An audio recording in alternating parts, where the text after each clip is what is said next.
அஸ்ஸலாமு அலைக்கும் வரஹ்மத்துல்லாஹி தஆலா வபரகாத்துஹு. அப்துல் அஜீஸ் ஆலிம் அல்வாஹிதி உங்களை சந்திக்கிறேன். உங்கள் மீது இறைவனுடைய கருணையும் அமைதியும் என்றென்றும் உண்டாகட்டுமாக. அன்பு நண்பர்களே, நான் இன்னைக்கு உங்களிடத்தில் வந்திருப்பது நூல் அறிமுகத்திற்காக வந்திருப்பது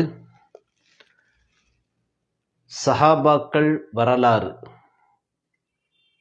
அபுல் ஹசன் ஹாலித் மஹ்மூது அவர்கள் தொகுத்தளித்த சஹாபாக்கள் வரலாறு. சஹாபாக்கள் வரலாறு அப்படின்னாக்கா கிட்டத்தட்ட மார்க்கத்தில் சிறந்த 10 சஹாபா பெருமக்கள் ரலியல்லாஹு அன்ஹும் அவர்களுடைய வரலாறு குறித்து இருக்குது. சஹாபாக்கள் அப்படின்னா யாருன்னு யாருக்குன்னு நமக்கு தெரியும். இருந்தாலும் ஒரு சிறிய அறிமுகத்தை நம்ம கொடுத்துருவோம்.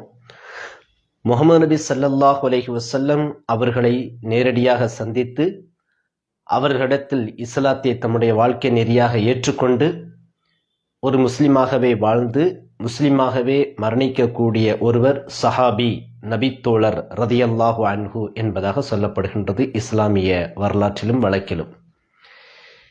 இதில் சஹாபாக்கள் அப்படின்னாக்கா அவர்களுடைய தோழர்கள் அப்படின்ட்டு சொல்லுவாங்க.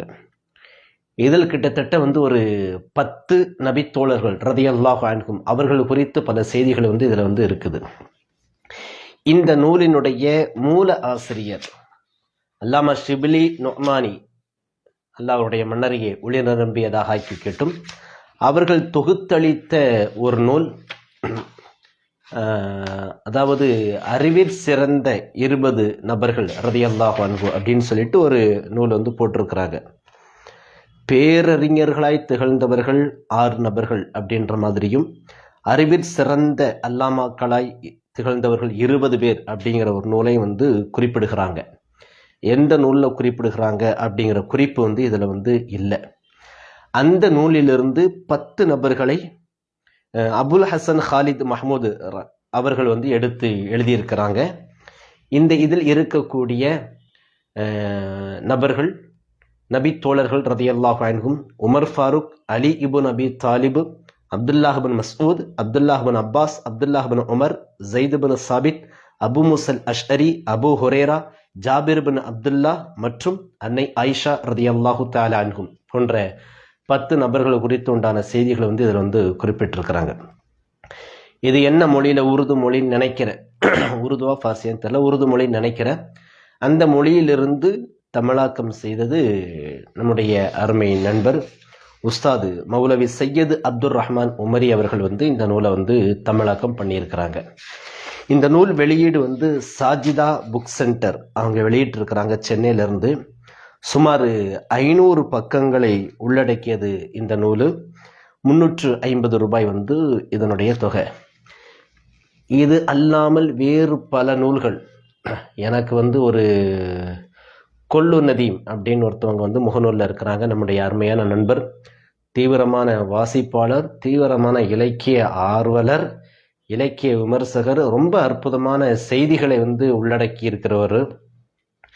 அவர் எனக்கு சில நூல்களே அல்ல, பல நூல்கள், சில நூறுகளுக்கல்ல, பல நூறுகளுக்கல்ல, சில ஆயிரங்களுக்கல்ல, பல ஆயிரத்திற்கு உண்டான நூல்களை எனக்கு அன்பளிப்பாக அனுப்பி வைத்தாங்க. ஒரு பெரிய பெட்டி நிரம்ப அனுப்பிச்சு வச்சிருக்கிறாங்க.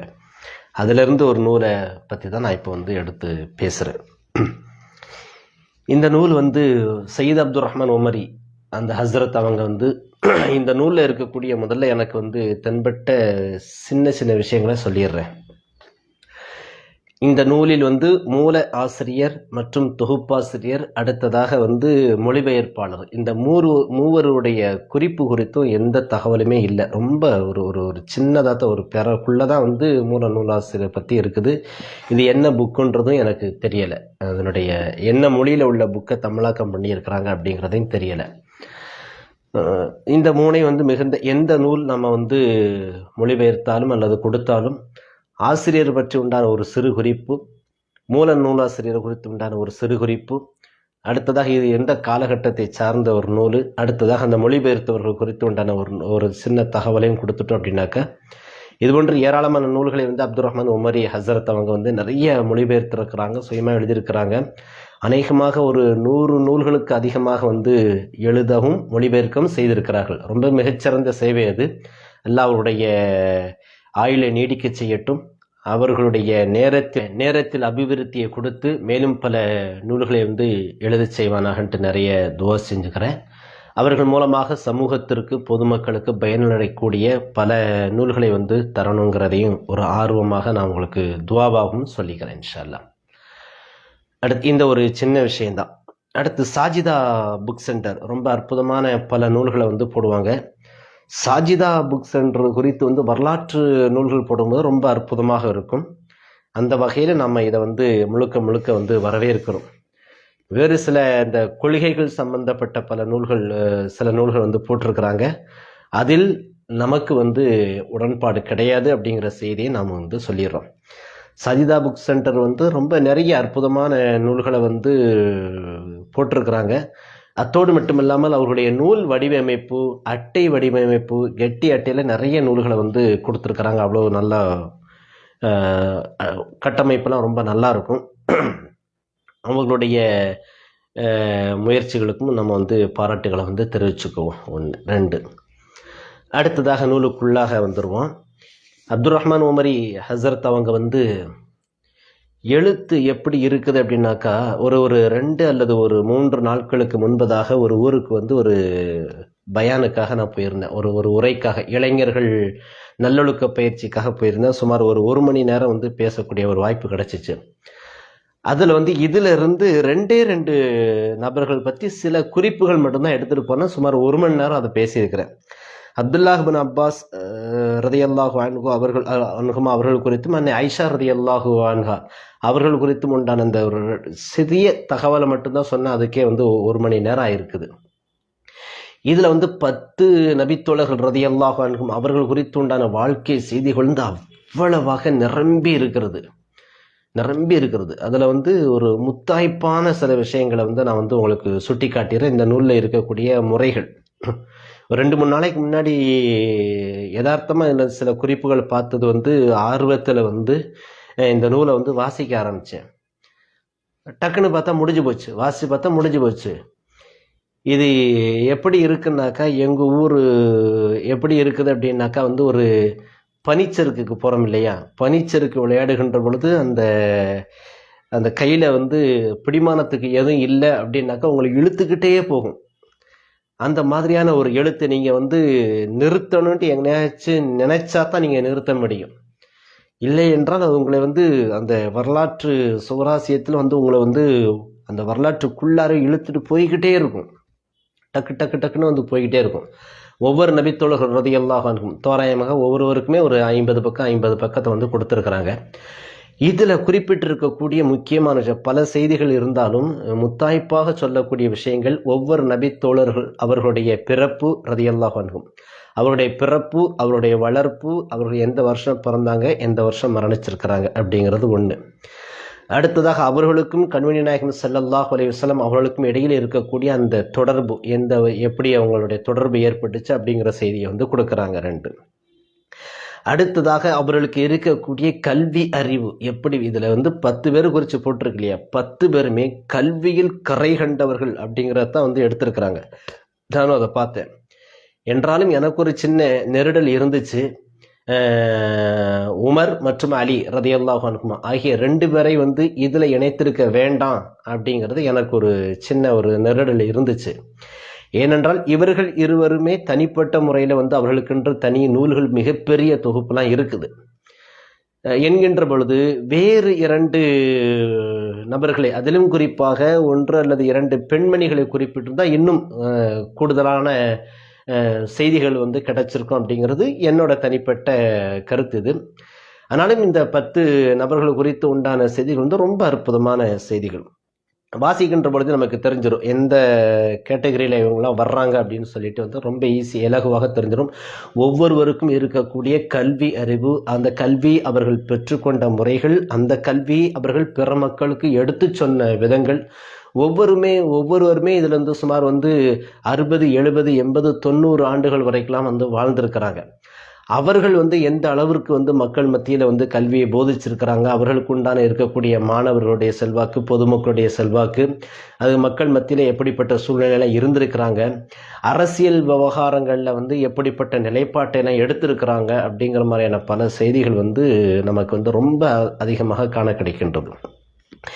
ஏனென்றால் அப்துல்லாஹ் பின் உமர், அப்துல்லாஹ் பின் அப்பாஸ், அப்புறம் வந்து அலி இப்னு அபி தாலிப் ரலியல்லாஹு அன்ஹும், அடுத்து வந்து ஆயிஷா ரலியல்லாஹு அன்ஹு, ஸைத் இப்னு சாபித், அபு முஸ்லிம் போன்ற பல சஹாபா பெருமக்கள் ரலியல்லாஹு அன்ஹுகள் குறித்து சொல்கின்ற பொழுதெல்லாம் கண்மணி நாயகன் ஸல்லல்லாஹு அலைஹி வஸல்லம் வஃபாத்திற்கு பிறகு, அதாவது ஹிஜ்ரி 30, 40, 50, 60, 70 இது போன்ற காலகட்டங்களெல்லாம் வாழ்ந்திருக்கிறாங்க. அப்பொழுதெல்லாம் எப்படிப்பட்ட நிலைப்பாடு இருந்திருக்கிறது, அரசியல் வட்டாரத்திலும் மார்க்க வட்டாரத்திலும் இஸ்லாமிய விரிவாக்க வட்டாரத்திலும் எப்படிப்பட்ட நிலைப்பாடுகள்லாம் இருந்திருக்கு, எப்படிப்பட்ட சூழ்நிலைகள்லாம் இருந்திருக்குன்ற எல்லாம் தெரிஞ்சு வச்சுட்டு ஒவ்வொருவருடைய நிலைப்பாடை ரொம்ப அழகாக வந்து அதில் வந்து சுட்டி காட்டிருக்கு. ரொம்ப நல்லா இருக்குது. இதில் வந்து பல செய்திகளை வந்து நமக்கு வந்து சுட்டி காட்டுறாங்க இல்லையா, அறிவு விஷயம் ஒன்று. அடுத்ததாக முஹம்மது நபி ஸல்லல்லாஹு அலைஹி வஸல்லம் அவர்களுடைய அந்த வழிமுறைகளை பேணுவதில், அதனை செயல்படுத்துவதில், நடைமுறைப்படுத்துவதில், தங்களுக்குள்ளாக நடைமுறைப்படுத்துவதில் எப்படியெல்லாம் இருந்திருக்கிறார்கள் ஒவ்வொரு நபித்தோழரும் ரலியல்லாஹு அன்ஹும், அதையும் வந்து மிக அழகாக சுட்டி காட்டியிருக்கிறாங்க. அடுத்ததாக வந்து ஒவ்வொருவருமே வந்து வெவ்வேறு நாடுகளில் உமர் ரலியல்லாஹு தஆலா அன்ஹு அவருடைய ஆட்சி காலகட்டத்திலேயே பல பகுதிகளுக்கு வந்து நபித்தோழர்களை வந்து ஹதீஸ்களை அறிவிப்பதற்காகவும் மக்களுக்கு போதிப்பதற்காகவும் வழி அனுப்பி வைக்கிறாங்க. அப்படி ஒவ்வொரு நாடுகளுக்கும் செல்லக்கூடிய அந்த நபித்தோழர்கள் ரலியல்லாஹு அன்ஹும் அவர்கள் எல்லாம் குர்ஆன் ஹதீஸினுடைய அடிப்படையில் தங்களுடைய இஜ்மா என்று சொல்லக்கூடிய ஏகோபித்த நபித்தோழர்கள் ஏகோபித்த முடிவு, சுய அறிவு, இது போன்று உண்டான பல விஷயங்களை முன்வைத்து மக்களுக்கு வந்து மார்க்கத்தை எப்படியெல்லாம் கற்றுக் கொடுக்கிறார்கள் அப்படிங்கிற விஷயத்த ரொம்ப அழகாக தெளிவாக இல்லை இருக்குது. இப்படி ஒவ்வொரு பகுதிகளுக்கும் ஒவ்வொரு நாடுகளுக்கும் நபித்தோழர்கள் போறாங்க இல்லையா, அவர்களிடமிருந்து கற்றுக்கொண்ட மாணாக்கர் பலர் ரஹ்மத்துல்லாஹி அலைஹிம் பல அடுத்த தலைமுறை நிறைய இருக்கிறாங்க. அவர்கள் மூலமாக இஸ்லாமிய சிந்தனை பள்ளி என்று சொல்லக்கூடிய மதுஹபுகள் அப்படிங்கிறது வந்து இப்படித்தான் வந்து நமக்கு வந்து காண கிடைக்கின்றது. ஒவ்வொருவருமே வந்து மிக அற்புதமாக, உதாரணத்துக்கு வந்து கூஃபாவிலேயே இருந்திருக்கிறாங்க. ஈராக்கினுடைய கூஃபா அந்த நகரத்திலே இருந்ததுனால அப்துல்லாஹ் பின் மஸ்ஊத் ரலியல்லாஹு தஆலா அன்ஹு மற்றும் அலி இப்னு அபி தாலிப் ரலியல்லாஹு தஆலா அன்ஹு இவர்களுடைய கருத்துக்கள் வந்து இவருடைய மார்க்க விஷயங்கள், மார்க்க சட்டங்கள், ஆய்வுகள் எல்லாமே பெரும்பகுதியாக அபு ஹனீஃபா ரஹ்மத்துல்லாஹி அலைஹி அவர்களும் அவருடைய மாணாக்கரும் எடுத்துக்கொண்டு அது ஒரு மிகப்பெரிய மதுஹபாக உருவாகியிருக்கு அப்படிங்கிறத சொல்ல முடியும். இப்படி ஒவ்வொரு நபித்தோழரை பின்பற்றியும் வெவ்வேறு விதமான மார்க்க அறிஞர்கள் வந்து தங்களுடைய நிலைப்பாட்டெல்லாம் முன் வச்சிருக்காங்க. ரொம்ப ஆச்சரியமாகவும் இந்த குர்ஆனையும் ஹதீஸையும் பாதுகாத்து இதுவரைக்கும் கொண்டு வருவதற்கு எப்படிப்பட்ட முயற்சிகள்லாம், பெருங்கொண்ட முயற்சிகள்லாம் எடுக்கப்பட்டிருக்கு அப்படிங்கிற செய்திகளும் நமக்கு இதில் வந்து நிறைய தெரிய வருது. இதெல்லாம் எங்கேருந்து வருது அப்படின்னாக்கா உமர் இப்னுல் கத்தாப் ரலியல்லாஹு தஆலா அன்ஹு அவருடைய காலகட்டத்திலிருந்தே அப்படியே தொடர்ந்து வந்துடுது. கண்மணி நாயகம் ஸல்லல்லாஹு அலைஹி வஸல்லம் பிறகாக அபூபக்கர் சித்திக் ரலியல்லாஹு அன்ஹு அவங்க வந்து ஒரு 2 வருஷம் வரைக்கும் இருந்திருக்கிறாங்கன்னு வைங்களேன். அதற்கு அடுத்து உண்டான காலகட்டம்லாம் அப்படியே வருகின்ற பொழுது உமர் ரலியல்லாஹு தஆலா அன்ஹு அவங்க தான் வந்து ரொம்ப மெயினாக இருக்கிறாங்க. இஸ்லாம் வந்து வெவ்வேறு தூர தேசங்களுக்கு அப்போ தான் பரவ ஆரம்பிக்குது. பல நாடுகளுக்கும் பரவ ஆரம்பிக்கின்ற பொழுது அவர்கள் வந்து ஒரு நாட்டை வந்து வெற்றி கொண்ட பிறகு அடுத்ததாக அல் குர்ஆனும் சுன்னாவும் எந்த அளவிற்கு மக்கள் மத்தியில் வந்து அவர்களுக்கு வந்து போதிக்கப்படுது, எப்படி எப்படி வந்து ஆசிரியர்கள் நியமிக்கப்படுகிறார்கள், ஊழியர்கள் நியமிக்கப்படும் பல விஷயங்கள் வந்து உமர் ரலியல்லாஹு தஆலா அன்ஹு அவர்கள் மூலமாக நிறைய காண கிடைக்கும். அவ்வளவு சீர்திருத்தங்களை உமர் ரலியல்லாஹு தஆலா அன்ஹு அவங்க வந்து செஞ்சிருக்கிறாங்க. அதை தொடர்ந்து ஒவ்வொரு நபித்தோழரும் எந்த ஒரு தனி நபராக நீங்கள் யாரை எடுத்துக்கிட்டாலும் சரி, ஆயிஷா ரலியல்லாஹு நான் வந்து அந்த 1 மணி நேரம் பேசியிருக்கிறேன்னு சொல்கிறேன் இல்லையா, அதை வந்து என்னுடைய அந்த நம்முடைய யூடியூப் சேனல் மதுரை இஸ்லாமிக் மீடியாவில் சமீபத்தில் வந்து நம்ம அதை வந்து போட்டிருக்கிறோம். முன்மாதிரி இளைஞர்கள் அப்படிங்கிற பேரில் வந்து இருக்கின்ற பொழுது அதில் வந்து அப்துல்லாஹ் பின் அப்பாஸ் மற்றும் ஆயிஷா ரலியல்லாஹு அன்ஹும் ஆகிய அவர்களை பற்றி உண்டான பல செய்திகள் வந்து அதில் கொடுத்துருக்கு. இது மாதிரி ஒவ்வொரு தனி நபருடைய ஸைத் இப்னு சாபித் ரலியல்லாஹு தஆலா அன்ஹு அவர்களுடைய செயல்பாடுகள் என்ன, குர்ஆனை ஒன்றிணைப்பதற்கு அவர்கள் செய்த முயற்சிகள், கடுமையான முயற்சிகள் என்ன, அலி ரலியல்லாஹு தஆலா அன்ஹு அவர்களை பற்றி வாசிக்கின்ற பொழுது அவ்வளவு ஆச்சரியமான பல செய்திகள் வந்து காண கிடைக்கின்றது. பல அரசியல் பிரச்சனைகளுக்கு பின்னணியிலும் கூட அரசியல் நெருக்கடியில் இருக்கின்ற பொழுதும் கூட அவர்கள் மார்க்கத்திற்கான ஆன்மீகத்திற்கான செயல்பாடுகளை எவ்வளவுலாம் முன்னெடுத்து செய்திருக்கிறார்கள், எவ்வளவு ஹதீஸ்களை அறிவிச்சிருக்கிறாங்க, நபி ஸல்லல்லாஹு அலைஹி வஸல்லம் சுன்னத்திலே மக்கள் மத்தியில் கொண்டு சேர்ப்பதற்கு எப்படிலாம் பாடுபட்டிருக்கிறாங்க, அது முதற்கொண்டு நிறைய தெரியுது. ஒவ்வொருவரும் ஒவ்வொரு முறையில் அலி ரலியல்லாஹு அன்ஹு பார்த்தா சின்ன வயசுலேருந்தே நபி ஸல்லல்லாஹு அலைஹி வஸல்லம் அவர்களுடைய பயணிச்சிருக்கிறாங்க. அதுபோல் ஆயிஷா ரலியல்லாஹு அன்ஹா அவர்கள் குடும்பம் சார்ந்த விஷயங்கள்ல வெளியிலும் சரி அம்பலத்தில் வீட்டிலேயும் அவங்க மார்க்க சட்டங்கள் நிறைய கிடைச்சிருக்கு அவர்கள் மூலமாக. அப்துல்லாஹ் இப்னு உமர் ரலியல்லாஹு அன்ஹுமா, அப்துல்லாஹ் இப்னு அப்பாஸ் ரலியல்லாஹு அன்ஹுமா இவர்களெல்லாம் சிறு வயதிலேயே நபி ஸல்லல்லாஹு அலைஹி வஸல்லம் அவர்களோடு பிறக்கின்ற பொழுதே நபி ஸல்லல்லாஹு அலைஹி வஸல்லம் அவர்களோடு பயணப்பட்டவர்கள் இவர்கள். எந்த அளவுக்கு அவர்களுக்கெல்லாம் அறிவு இருந்திருக்கிறது, நபி ஸல்லல்லாஹு அலைஹி வஸல்லம் ஏனைய சஹாபா பெருமக்கள் பெரும் சஹாபாக்கள் ரலியல்லாஹு அன்ஹும் இவர்கள் எல்லாம் இந்த சிறுவர்களுக்கு எப்படிப்பட்ட இடத்தை அவங்களுக்கு கொடுத்திருந்தாங்க. அவர்கள் வயது குறைந்தவர்களாக இருந்தாலும் அறிவு உயர்ந்தவர்களாக இருக்கக்கூடிய ஒரு சூழ்நிலையெல்லாம் பார்த்துருக்கிறோம். அப்துல்லாஹ் இப்னு அப்பாஸ் ரலியல்லாஹு தஆலா அன்ஹுமா அவர்கள் குர்ஆனுடைய விரிவுரை எக்கச்சக்கமாக சொல்லக்கூடியவங்க அப்படிங்கிற செய்திகள் நமக்கு காண கிடைக்கின்றது. அதுபோல உமர் ரலியல்லாஹு தஆலா அன்ஹு அவர்கள் தான் ரொம்ப ஹையா டாப்பில் வச்சு பார்க்கக்கூடிய ஒரு சூழ்நிலையை நம்ம பார்க்க முடியுது. ஏனென்றால் அவர்கள் எந்த ஒரு விஷயத்திலையுமே ரொம்ப பிடிமானமாக ஒரு உறுதியாக அதை செயல்படுத்தக்கூடியவர்கள் அப்படிங்கிற விஷயத்தை நாம் அதை பார்க்க முடியுது. அதுபோல நபி ஸல்லல்லாஹு அலைஹி வஸல்லம் அவர்கள் அந்த அபூபக்கர் சித்திக் ரலியல்லாஹு தஆலா அன்ஹு அவங்க இருக்கிறாங்களே, அதற்கு முன்பதாகவே ஒரு குர்ஆன்லாம் ஒன்றிணைக்கப்பட்டு ஒரு நபித்தோழரிடத்தில் இருந்த விஷயங்கள்லாம் நமக்கு அந்த செய்தியெல்லாம் புதிய செய்திகளாக இருக்குது. அதுபோல அது அல்லாமல் இந்த நபித்தோழர்கள் ரலியல்லாஹு அன்ஹு இவர்களெல்லாம் அரசியலில் போர்க்களத்தில் எப்படிப்பட்ட பங்கு இருக்குது அப்படிங்கிறதையும் சில இடங்கள்ல சொல்றாங்க.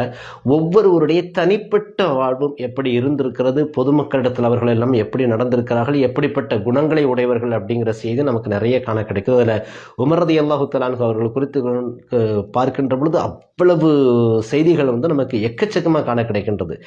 எந்த அளவுக்குனாக்கா அவர்கள் ஒரு ஆட்சியாளராக ஒரு ஹலீஃபாவாக ஜனாதிபதியாக இருந்தாலும் ஜனாதிபதியாக இருந்தாலும் எளிமையானவர்களாகவே இருந்திருக்கிறார்கள் அப்படிங்கிறது காண கிடைக்கின்றது. எந்த அளவுக்கு காண கிடைக்கின்றது அப்படின்னாக்கா, ஆயிஷா மற்றும் ஹப்ஸா ரலியல்லாஹு அன்ஹுமா ஆகிய அந்த ரெண்டு பேருமே சொல்றாங்க, நல்ல உயர் ரக ஆடையை நீங்கள் அணியலாம்ல அப்படின்னு சொல்கின்ற பொழுது உடனடியாக உமர் ரலியல்லாஹு தஆலா அவர்கள் ஜனாதிபதி ஆட்சேபம் தெரிவிக்கிறாங்க. இப்படிலாம் உடுத்தக்கூடாது, நான் இப்படி உடுத்தலாமா, என்னையை பார்த்து இப்படி சொல்கிறீங்களே, நீங்கள் இறை விசுவாசிகள் அன்னையாக இருக்கிறீங்க, இந்த உலகத்து ஆசையும் பக்கம் என்னை இழுத்து செல்றீர்களா அப்படின்ற மாதிரிலாம் கேட்குறாங்க. அடுத்ததாக அவர்கள் நகர்வலம் சென்றிருக்கிறார்கள். நகர்வலம் செல்கின்ற பொழுது நடக்கக்கூடிய அவர்கள் வாழ்வில் நடந்த ஏராளமான செய்திகள் மிகவும் பிரபலமான செய்திகள், அத்தனையும் ஆதாரப்பூர்வமான விஷயமாக இதில் தொகுத்திருக்கிறாங்க அப்படிங்கிற செய்தியை நமக்கு காண கிடைக்கின்றது. அடுத்ததாக இன்னும் கூடுதலாக ஒரு செய்தி நல்லா இருந்துச்சு. ஹிஜ்ரி 17வது ஆண்டு வாக்கில் மெக்காவும் மதீனாவும் விஸ்தீரணம் செய்யப்பட்டிருக்கு, விரிவாக்கம் செய்யப்பட்டிருக்குது. அந்த மெயின் அப்படியே இருந்திருக்கும், அந்த தொழுகக்கூடிய இடங்கள் அடுத்த மற்ற இடங்கள்லாம் இன்னும் கொஞ்சம் விரிவாக்கப்பட்டிருக்கு அப்படிங்கிற செய்தியும் இதில் நிறைய காண கிடைக்கின்றது. அடுத்து நிறைய விஷயங்கள் இதில் நான் நோட் பண்ணி வச்சிருக்கிறேன். பட் ஆனால் இதில் இருக்கக்கூடிய அந்த மொத்தமான ஒரு சாரம்சமாக ஒவ்வொரு நபித்தோழரும் ரலியல்லாஹு அன்ஹும் எவ்வளவு ஹதீஸை மக்களுக்கு அறிவிச்சிருக்கிறாங்க, அதன் மூலமாக மக்கள் எவ்வளவு பலன் அடைஞ்சிருக்கிறாங்க. அபூ ஹுரைரா ரலியல்லாஹு தஆலா அன்ஹு அவர்களை விடுத்து ஒரு ஹதீஸு குறித்து உண்டான செய்திகள் நம்ம யாருமே சொல்லிட முடியாது. அதுபோலவே அலி அப்துல்லாஹ் இப்னு மஸ்ஊத் ரலியல்லாஹு தஆலா அன்ஹு அவர்கள் குறித்து சொல்கின்ற பொழுது ஆகச்சிறந்த காரியாக குர்ஆனை மிகச்சிறந்த முறையில் ஓதக்கூடியவர்கள் ஒருவராக அப்துல்லாஹ் இப்னு மஸ்ஊத் ரலியல்லாஹு அன்ஹு அவங்க இருந்திருக்கிறாங்க. கண்மணி நாயகம் ஸல்லல்லாஹு அலைஹி வஸல்லம் அவங்க குர்ஆன் ஓதுவதை கேட்க வேண்டும் என்று ஆர்வப்பட்டார்கள் என்று சொன்னால் அப்துல்லாஹ் இப்னு மஸ்ஊத் ரலியல்லாஹு அன்ஹு அவர்களை ஓத சொல்லி கேட்டிருக்க தகவல்களும், அப்துல்லாஹ் இப்னு மஸ்ஊத் ரலியல்லாஹு அன்ஹு அவர்கள் தனித்து தொழுகின்ற பொழுது அவர்கள் ஓதுகின்ற பொழுது கண்மணி நாயகம் ஸல்லல்லாஹு அலைஹி வஸல்லம் குடும்பத்தார்கள் அதை நின்று கேட்டிருக்கிறார்கள் அப்படிங்கிற செய்திகள் நமக்கு நிறைய அவ்வளவு அற்புதமாக காண கிடைக்கும். ஆகச்சிறந்த, அதாவது குர்ஆனை மிகச் சிறந்த முறையில் அது இறங்கிய வடிவிலேயே ஓதக்கூடியவர்கள் முதன்மையானவர்கள் அப்துல்லாஹ் பின் மஸ்ஊத் ரலியல்லாஹு தஆலா அன்ஹு போன்ற இந்த மாதிரியான செய்திகளும் நமக்கு நிறைய காண கிடைக்கின்றது. அதுபோல இப்படி ஒவ்வொரு நபி தோழர்கள் குறித்து ஜாபிர் பின் அப்துல்லா ரலியல்லாஹு அன்ஹு அவர்களுடைய அறிவு அவர்களுடைய கல்வி தரம் குறித்தும் இருக்குது. ஐஷா ரலியல்லாஹு தஆலா அன்ஹா அவர்கள் குறித்து சொல்லவே தேவையில்லை, அவ்வளவு விஷயங்கள் இருக்கு. தனி நூலுமே அதில் இருக்குது. வாய்ப்பு கிடைக்கும்போது நான் அது குறித்து உண்டான சில செய்திகள் பேசுவேன் இன்ஷா அல்லாஹ். சரியா? ஓகே. இதில் இந்த ஆக மொத்தத்தில் இந்த நூல் ஒரு 10 நபித்தோழர்கள் ரலியல்லாஹு அன்ஹும் அவர்கள் குறித்து சொல்லப்படக்கூடிய செய்திகள் ஆதாரபூர்வமான மிகச்சிறந்த முறையில் நமக்கு தொகுத்தளிக்கப்பட்டிருக்கு. அதாவது நன்கு ஞாபகம் இருக்கக்கூடிய வகையில் ஒவ்வொரு கிளைகளாக கிளை தலைப்புகள் கொடுத்து அதை நமக்கு கொடுத்துருக்கிறாங்க. ஒருவருடைய பிறப்பு, அவர் இஸ்லாத்தை தழுவது, அவருடைய இறப்பு, அவருடைய கல்வி, அவருடைய வாழ்க்கை முறை, அவருடைய பங்களிப்பு, சுன்னத்தையும் குரானையும் அவர்கள் எப்படி அவர்கள் செயல்படுத்தியிருக்காங்க, இது போன்ற பல விஷயங்கள். அரசியலில் அவர்கள் ஈடுபட்டிருந்தால் அரசியல் அவர்களுக்கான ஒரு பங்களிப்பு, இப்படி மிக அழகாக எல்லாரையும் பற்றி மிக அழகாக அதில் குறிப்பிட்டிருக்கிறாங்க. மிக நேர்த்தியான ஒரு நூல் வடிவமைப்பு. மீண்டும் ஒரு நல்ல நூலோடு உங்களை சந்திக்க இருக்கிறேன். அப்துல் ரஹ்மான் உமரி ஹசரத் அவர்கள் சமூகத்திற்கு மேலும் பல நூல்களை தர வேண்டும் என்கின்ற ஒரு வாழ்த்தோடும் துவாவோடும் உங்களை நான் மீண்டும் சந்திக்கிறேன். உங்களிடத்திலிருந்து விடைபெறுவது அப்துல் அஜீஸ் சாலிம் அல் வாஹிதி. அஸ்ஸலாமு அலைக்கும் வரஹ்மத்துல்லாஹி தஆலா வபரகாத்துஹு.